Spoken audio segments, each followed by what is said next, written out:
All right, 274 pounds packed in the sandbag. The object of the game here is to bear hug carry this sandbag as many times as possible and as far as possible the entire time, alternating between picking the bag from height off the tailgate and off the ground and carrying it back in different directions, as you'll see here. Later in these sets, I put one of my coolers out there and picked it off of that at a lower height. At that point, I was getting fatigued to where it was questionable whether I could get it on my lap anymore. This session is part of a cycle where I'm focusing on carries, progressively overloading weight. I had to drop shoulder carries and only focus on bear hug carries as I got into heavier weight, just for accessibility purposes, and the fact that this bag is so big and awkward when it gets heavier, it turned into something unsustainable for much volume. One of the foundational principles around this heavy sandbag training, or at least how I do it, is to be able to lift heavy weight many times rather than once. Work capacity is key, and I want to talk about what it's really done for me and pretty much rewired my mind and built my body to be resilient in everyday life. So I'm pretty much aware, and it's kind of obvious, that more people are sedentary in this modern era. Things are easier than they have ever been from a physical standpoint, as far as convenience goes as well. Not all of us work in a little 9-to-5 cubicle looking at a screen all day. Some of us still have to get outside and work and do stuff that involves carrying, pushing, pulling at all angles, and stepping over uneven terrain. It doesn't exactly require you to be super fit from an athletic standpoint at all. Every day is different. Some days are more demanding than others. Sure, you can use equipment to do some of that stuff and make some of it easier. I'm all about making a physical job easier. It's obviously more efficient and productive. I used to try to do that with everything, though. Pretty much view it as a detriment to my training and separate fitness from that. At this point, I find the two benefit each other instead of work against each other. It's the work capacity carryover to training from steadily moving all day, carrying, pushing, pulling, and such. Then it's just being able to lift and carry things that are sometimes bulky, awkward, and knowing how to engage your core when needed, and having the stamina to not be winded after putting a decent amount of effort in. The typical stuff people say, don't hurt your back on. I don't train for that exclusively, though. I train because I enjoy the way I train by itself. I enjoy sandbags, kettlebells, and calisthenics, and rucking. In the past, at times when I was training in temperature-controlled gyms, like doing CrossFit and stuff, I've had physical tasks like carrying stuff, busting concrete with sledgehammer, and such whoop me. Then I'd hear things from the type of dudes that like to use their mouth more than their body for things probably other than talking. Say, I thought you'd go to the gym. I thought you were strong. I thought you were in shape. My point is, the functional benefit of work capacity, being able to lift at awkward angles because sandbags do a great job at building that skill. In reality, you're going to be good at what you practice, right?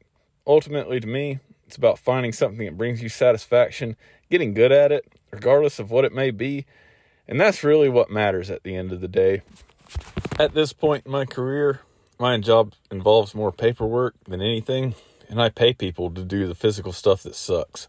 Personally, I opt to go do the physical stuff that sucks sometimes, just for the sake of my sanity. I can't work in an office or sit in the truck all day.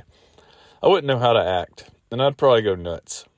I only sit in the truck because I have to, and definitely don't have time to screen suck nonsense on TikTok. That's just the way I am. So during this session, when I dropped my sandbag on the ground, somehow it ended up with ants all over it when I went to go pick it up and do the next set. And I got ants all over me a couple times and ended up with some ant bites. The kind of stuff we deal with training outside, I tell you what. And it just rained, and the ground was kind of wet as well. Something I noticed about training in work pants is the restricted range of motion of getting low on the picks. Definitely not like training in shorts. Towards the end of this session out in this spot, a youth football practice was starting up, and a bunch of parents were pulling up next to me, and one parent said as I was putting the sandbag up, "That's 50 pounds, right?" I couldn't breathe or talk, so I just nodded and laughed. So this week, I only trained 3 days, and I usually train 4, and then spend 3 in active recovery. I pushed the limits on the sandbag this week with 2 sessions, since it's towards the end of the cycle. Where I live, in Florida, we have a lot of rain and weather during the summer, sometimes bad hurricanes about September and October during the year. And that's got a lot to do with how much I work. I've been an electrical lineman for about 8 years, when the power goes out, we're out fixing and restoring power during times like that. Sometimes that involves travel. When it gets real bad, in the aftermath, it's 16-hour days, usually for about a week or two. When I was younger and green, I used to be all about that, just chasing a dollar. At this point, I'd be happy if I just did my regular work, went home, trained, and enjoyed my kids and family. I don't care about working my life away anymore. What sucks is, it's hard to get some kind of training in during times like that. Sometimes I've taken a week off because of the madness and being ran ragged all day and into the night. Another thing that sucks is having to eat junk and fast food. I don't eat stuff like that normally, so that makes me feel like garbage. Yeah, that kind of gets in the way of training sometimes, but if you're overall consistent throughout the rest of the year, it's not going to affect progress that much. When I've been eating junk for about a week, I'll just do a 24-hour fast that resets everything, and then I'll get back at it. So that's a little bit about my life, what I do, and how training like this has benefited me in that aspect over time. I'm going to give a few spoilers on what I've got in store for the rest of the year as for training. So my birthday is coming up. It's August 24th. I'll be 31 years old. And my wife calls me one afternoon this week when I'm driving down the road and asks me if I want to try jiu-jitsu for 2 months because I've been interested in learning combatives. Plus, I'm out of town during the week, so she thought it would be a beneficial extracurricular activity. At the moment, I didn't know how to process this because now I have to readjust my training and all that. So I'm going to try that for 2 months, twice a week. I know nothing about the technique of countering, being choked out, and subduing people. But I do know this. There's a lot of men out there, in shape or not, that walk around thinking they can beat someone's ass.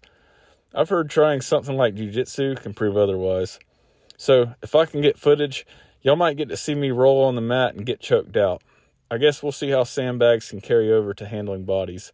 I know we talk about it a lot.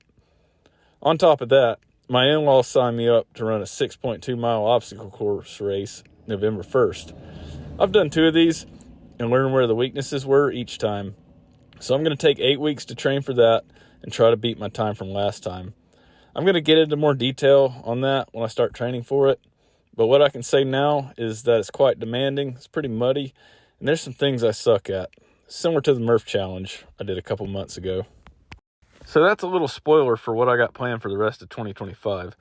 A bit of extracurricular activities mixed in with heavy sandbag training, plus all the adjustments and figuring out how I'm going to do this without one affecting the other. I don't really get too much into what I'm going to do. I'm more about the execution and talking about what I learn after. It's all about taking action for me and refining it as I go. And that's where the best knowledge is learned, in my opinion. So that's all I got. If you have anything to add, any questions, please leave it in the comments. Thanks for being here, and I'll see y'all in the next video.